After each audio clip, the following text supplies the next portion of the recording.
apologize. You can't help it if you're a nutsack. So it makes me wonder, when these things happen, guys, you gotta be careful. You gotta check out your boat, your vessel. Man, you gotta make sure your vessel is in order. Life jackets and shit like that, they might be a little bit unbecoming. Like, let's see, Orvonius Maximus and Pee-wee, they sit on their life jackets when they're kayaking. And I put my life jacket the fuck on when I'm kayaking. And I'm glad I did. Man, we were crossing, was it Galveston Bay? Or one of those bays. I don't even remember, man. We kayaked quite a bit whenever we do. Or was that Matagorda Bay? No. Channel? Fuck, I don't even remember where it was, guys. It was Matagorda County, okay? Right. So the point is that we're kayaking. I've got a kayak that I just got and I had never been in, and we're crossing this bay, and I've got Pee-wee, and behind me 10 yards, I've got Orvonius Maximus in front of me 10 yards, and the whole day, man, I was getting better and better on the kayak, but it felt off balance. It didn't feel right. And I just wobbled the wrong way a little bit, and it rolled. And when I came out, I had all of my anchor and everything was in the compartment with me, and that was tied to the kayak, and that kind of wrapped around me, and the anchor went down, and we're talking it's probably 30 feet deep or deeper right there. So my anchor was dangling from me, and I was holding on to my boat upside down to keep me out of the water. And just before I could even think about what was happening, a hand flipped my boat over. I had one person on each side of my boat stabilizing it, and that enabled me to put a hand on my craft and to untangle what I needed to untangle, to fish my fishing gear out of the bottom of the bay, to make sure that it didn't finish making it all the way in, because one of my poles was in and one was still in the boat. But the point is that you got to have the resources around you, you know what I mean? The buddy system. And whenever you go out in any vessel on the ocean, that's, I've been out on some sketched out ass trips. That's why I say that, and that's how I know that just like there's some rickety ass motorcycles out there on the street, there's also some rickety ass boats out there that shouldn't be out there. I've been in them. I was raised. Our boat was like, what the fuck, was it up to par? No, I'll tell you a quick story. One time they pumped when they first bought this boat, my brother-in-law, my stepdad, myself, my brother, all go out to test this boat out. And when they pump the gas into it, like you open up on the top of the boat, you open the thing where you put the gas, kind of like on your car, you open the thing. They put like 15, 20 gallons of gas into it. And closed the thing, and we got out on the water, and we were out there buzzing around and shit, and then the boat died. It was out of gas, right? Well, the boat's out of gas. They were like, man, we just put like 15 gallons of gas. So they opened that access thing to underneath to show the engine and shit or whatever, to show underneath, and the fucking hull's got 20 gallons of gas floating around in there. My brother-in-law smoking a cigarette. He's been out there smoking, stepdad out there smoking a cigarette. We're out there dead on the water with fucking 20 gallons of gas in the hull of the boat.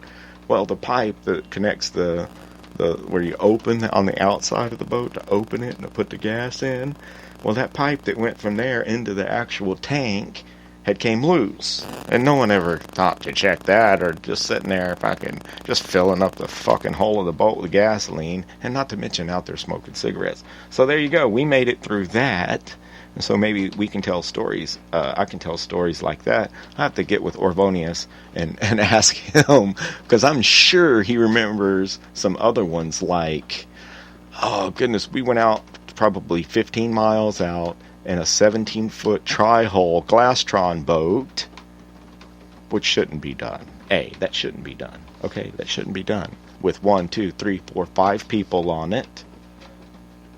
That was my father, my stepfather, my stepbrother, Orvonius Maximus and myself. We go out 12 or 15 miles. My stepbrother's eating sandwiches and shit the whole way out. We tied off to an oil rig. We fished for a while. And then my brother's piloting the boat back. You know, he's captain in the boat back. And he turns to go this way for a little while. When he turns back, he starts knocking on the compass. Fucking compass didn't work. I have no idea where we are, where we're going. So the old Rambo survival knife came out. I happened to have the old Rambo survival knife with me, and my brother navigated us back, I don't know, 3 or 4 miles. We hit the Brazos bar and had to fucking pull the boat by hand 3 or 4 miles to the mouth of the river. And that's all because subpar equipment and people that should not have been out there doing what they're doing in a motherfucking boat to begin with. We're all lucky to have made it through that trip. Also, just another reason why whenever I wake up every single morning, I feel like it's a blessing. But now I am in control of my own destiny. I do know to check out a boat, a 4-wheeler, a 3-wheeler, a dirt bike, a go-kart, or a car before I get in it myself. Because once you're in control of that craft, that vehicle, once you're operating it, it is your responsibility. And it's our responsibility here at the program to ask you all, is there a program? Is there a program?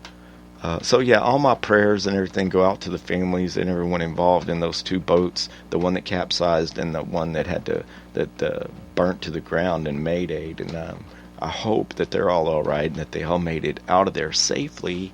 And maybe we'll try to talk to some of those guys on Radio A.M. and see if they had subpar equipment in their craft.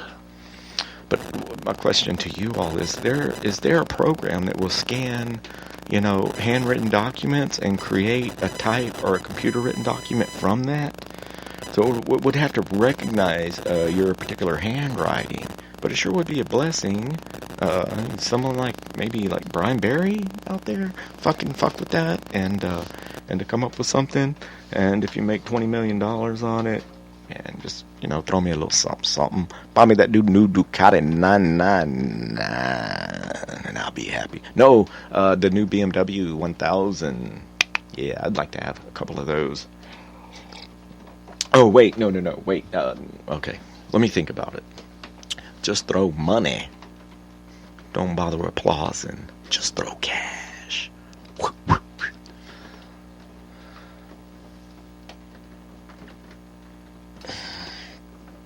So how can we help this super information to be beneficial, guys? People are plugged in way too much. I think we should use it whenever it's necessary. But like whenever my phone's due and I don't have the cash to pay it, fellas, and it goes off for a week. Other than a couple people that I love, my son, my grandkids, like to hear from them. Like to see how they're doing. But other than that, my parental units are right here with me, so there we go. I look at it as a blessing sometimes. Or if your phone fucks up and it quits, like we all know the great phone fiasco of 2016, where ordered it was called a phablet, half phone, half tablet. It's the newest thing last year. We ordered one for the show, and I broke that motherfucker right when I opened it out of the box. I tried to take the back off, and the back doesn't come off like a phone. Duh. So I smoked the screen straight in half. Ka-choosh! I sent it back. I stomped on the box and told them it was broken in shipping. I'm sorry. What do you do? I actually ended up giving that thing, they sent me another one, and I tried to use it. I ended up giving it away. It was a real piece of shit. We live, we learn, we use those mistakes as examples and education. It's like I said, man, fabricating your dreams sometimes is like put together a blueprint, and then when I go out to the shop to try to build that, it doesn't sometimes it doesn't quite turn out like what I had envisioned. However, it always gives me a better idea to what is going to work in the future. Because not great things aren't always invented right out of the gate. You know what I'm saying, you hear me? So I would just encourage you to live your dreams, wake up every single day doing what you love to do. Because motherfucking life's too short to live without a smile on your face. And encourage other people to move over to the creative side of life and lift your mind, your body, and your spirit.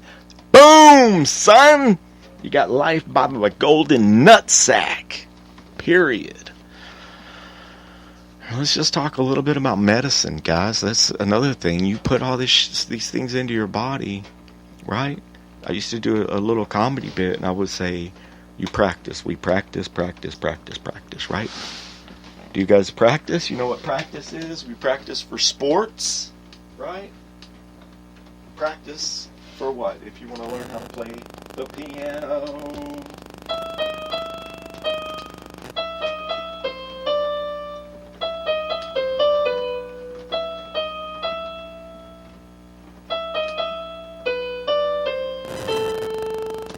Practice if you want to get good at anything, right?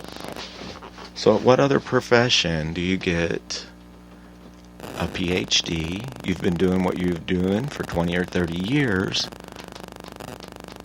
yet a doctor that's been doing what he does for 20 years is still practicing medicine. Still practicing. It's his practice. It's his practice.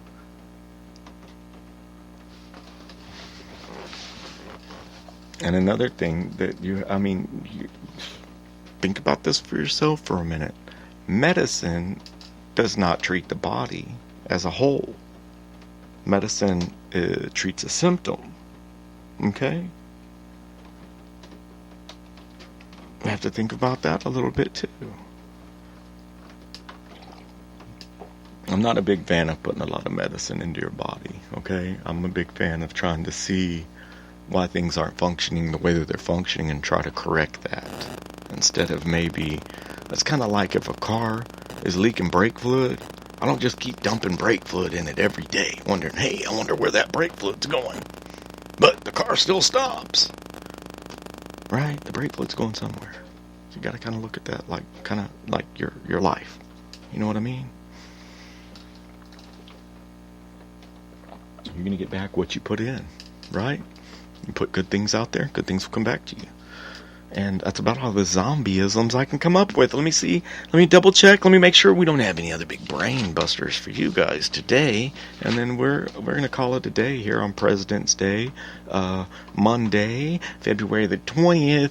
And on President's Day, I bet you guys didn't know that George Washington and Abraham Lincoln both smoked weed, mad weed, all the time, every day. Both of them. It's a known fact. They both smoked major amounts of weed. Oh yeah, one last quick fact. One other little brain buster. I was watching a thing on Decades, and it had Meryl Streep. It was like going through all Meryl Streep, the glory of her days or her life or whatever. And a quote from her, one of the things that she said, so if you're MMA fan and she's hating on MMA guys, one of her quotes from back in the day, she said people need to just wake up and smell the flowers. That's right, wake up and smell. Isn't it wake up and smell the fucking coffee? Isn't it like, is it wake up and smell the flowers, guys? It's a wake up and smell the coffee. I don't know. Maybe it's zombies off on this one, huh? We'll have to judge. We'll have to see. Anyway, look, that's about all the time we got for the show today. It's gonna be a beautiful motherfucking afternoon. Maybe we will get to finish some things up, fab some stuff up. But you all have a badass rest of your morning and a kick-ass afternoon. I'm Zombie. I'm out here for the day. Appreciate you all for tuning in, guys.